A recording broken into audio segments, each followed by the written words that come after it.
जी viewers, अस्सलाम वालेकुम। Legal guide के साथ आतिफ रज़ा एडवोकेट आपकी खिदमत में हाजिर। आज जिस टॉपिक पे हम बात करेंगे वो है एफआईआर कि एफआईआर क्या होती है और एक अच्छी एफआईआर के लिए क्या लवाजमात हैं, किन चीज़ों का ख्याल रखना चाहिए।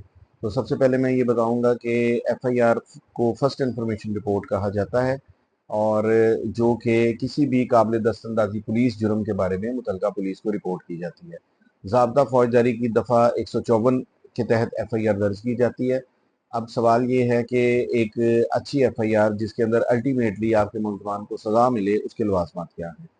सबसे पहले आपने, अगर खुदा ना खास्ता किसी के साथ कोई वक़ूआ पेश आता है जो कि काबिल दस्तंदाजी पुलिस है, तो आपने तहरीरी दरख्वास्त मुतलका थाना में जमा करवानी है, और उस दरख्वास्त के अंदर आपने तारीख, वक्त वक़ूआ और जाए वक़ूआ, ये 3 चीज़ें मेंशन करनी है। कोशिश करें कि जब आपके साथ ऐसा कोई वाक़या पेश आए जिसमें पुलिस को रिपोर्ट करना ज़रूरी है, तो आप फ़ौरी तौर पे अपने मुतलका पुलिस स्टेशन में उसको रिपोर्ट करें। जब आप रिटन एप्लीकेशन देंगे तो फ्रंट डेस्क के ऊपर हर थाने में आपको एक कंप्यूटराइज्ड स्लिप दी जाती है जो कि आपकी एप्लीकेशन की वसूली का डायरी नंबर होता है। उसके बाद व्यूवर्स, इसमें जो बुनियादी ज़रूरी बात है कि आप कोशिश करें कि आपके साथ जो वक़ूआ हुआ है उसके 2 गवाहान मौजूद हों, जिसको आप एप्लीकेशन के अंदर मेंशन करें, ताकि वो इंडिपेंडेंटली तफ्तीश के दौरान आपके वक़ूए को वेरीफाई कर सकें। मज़ीद इसके अंदर जो बुनियादी बात है वो ये कि आपकी जो एप्लीकेशन है, बेसिकली जराइम को इतलाक़ करने के लिए उस एप्लीकेशन की जो वर्डिंग है वो बड़ी इंपॉर्टेंट है।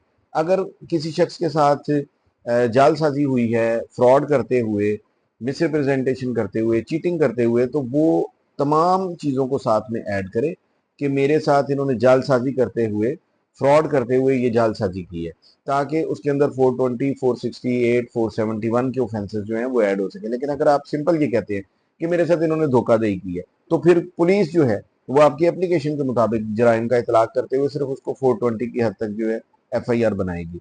तो इसलिए आपकी जो एप्लीकेशन के कंटेंट्स हैं वो जराइम को इन्वोक करने के लिए ज़रूरी है कि जो सेक्शन ऑफ लॉ आपके साथ ग्रीवेंस जो आपका है उसके मुताबिक उन्होंने ऐड होना है। अगर आपका किसी के साथ लेन देन का मामला है, अगर आप सिंपल ये कहते हैं कि मुझसे इसने कर्ज लिया था, तो ये नाकाबिल दस्तंदाजी पुलिस जुर्म है, इस पे एफआईआर नहीं होगी। लेकिन अगर आप ये कहते हैं कि मेरे साथ अमानत में खयानत हुई है, क्रिमिनल ब्रीच ऑफ ट्रस्ट किया कि मैंने इसको अमानतन पैसे दिए थे, तो फिर इसके ऊपर सेक्शन 406 जो है वो इतलाक होगा, जो कि काबिल दस्तंदाजी पुलिस है। तो बुनियादी बात ये कि आपकी एप्लीकेशन के मदरजात जो हैं वो ऑफेंस की नौयत को तय करेंगे। तो ये मेरे यंग लॉयर जो छोटे भाई इस प्रोफेशन में नए आए हैं, उनको इन चीज़ों का ख्याल रखना है, और अगर कोई ले मैन दोस्त हैं तो उन्होंने भी इस चीज़ को ख्याल रखना है। कोशिश करें कि इमीडिएटली अपनी कंप्लेंट जो है वो थाने में रिपोर्ट करें। खुदा ना खास्ता अगर किसी को इंजरी कॉज हुई है, तो वो पुलिस स्टेशन जाके वेट करने की बजाय वो डायरेक्ट अपने मुतलका सरकारी हॉस्पिटल में जाए, और वहाँ पे गवर्नमेंट की तरफ से डेस्क बने हुए हैं, फ्रंट डेस्क, वो जो इंजर्ड पर्सन हैं इस तरीके से जो आते हैं उनको वो ट्रीट करते हैं, और साथ ही एंट्री के बाद आपका एमएलसी का प्रोसेस शुरू हो जाता है। मेडिकल क्लियर होने में बाज़ 1-2 दिन लग जाते हैं, तो वो कोई मैटर नहीं करता। आपने प्रॉम्प्टली फौरी तौर पे वकूए के बाद मुतलका हॉस्पिटल में अपना मेडिकल करवाना है। उसके बाद आप बेशक आके थाने में अपनी एप्लीकेशन दें, तो अगर उस एप्लीकेशन में कोई डिले भी है तो वो काउंट नहीं करेगी, क्योंकि आपका बर वक्त मेडिकल का इंदराज जो है वो मौजूद होता है। इसी तरीके से अगर किसी शख्स ने आपको ज़रबात की हैं, कॉज की हैं, और वो करने वाले मुलजमान एक से जायद हैं, और आपको आने वाली ज़रबात भी एक से जायद है, तो हर मुलजम का उसकी ज़रब के हवाले से रोल आपने अपनी पिटीशन में, दरख्वास्त में लिखना है कि फलां शख्स के हाथ में ये चीज़ थी और उसने मुझे मेरे जिस्म के इस हिस्से पे हमला किया और जिससे मुझे ये ज़रब आई। इसको हम अपनी लीगल लैंग्वेज में स्पेसिफिक रोल कहते हैं। स्पेसिफिक रोल जब आप मुकम्मल तौर पे एफआईआर के अंदर मेंशन करते हैं, तो मुलजमान को अपनी बेल सिक्योर करने में बड़ी प्रॉब्लम होती है, और आपका एक वर्शन जो है वो बड़ा जामे अंदाज के अंदर कोर्ट के सामने और इन्वेस्टिगेटिंग ऑफिसर के सामने आ जाता है।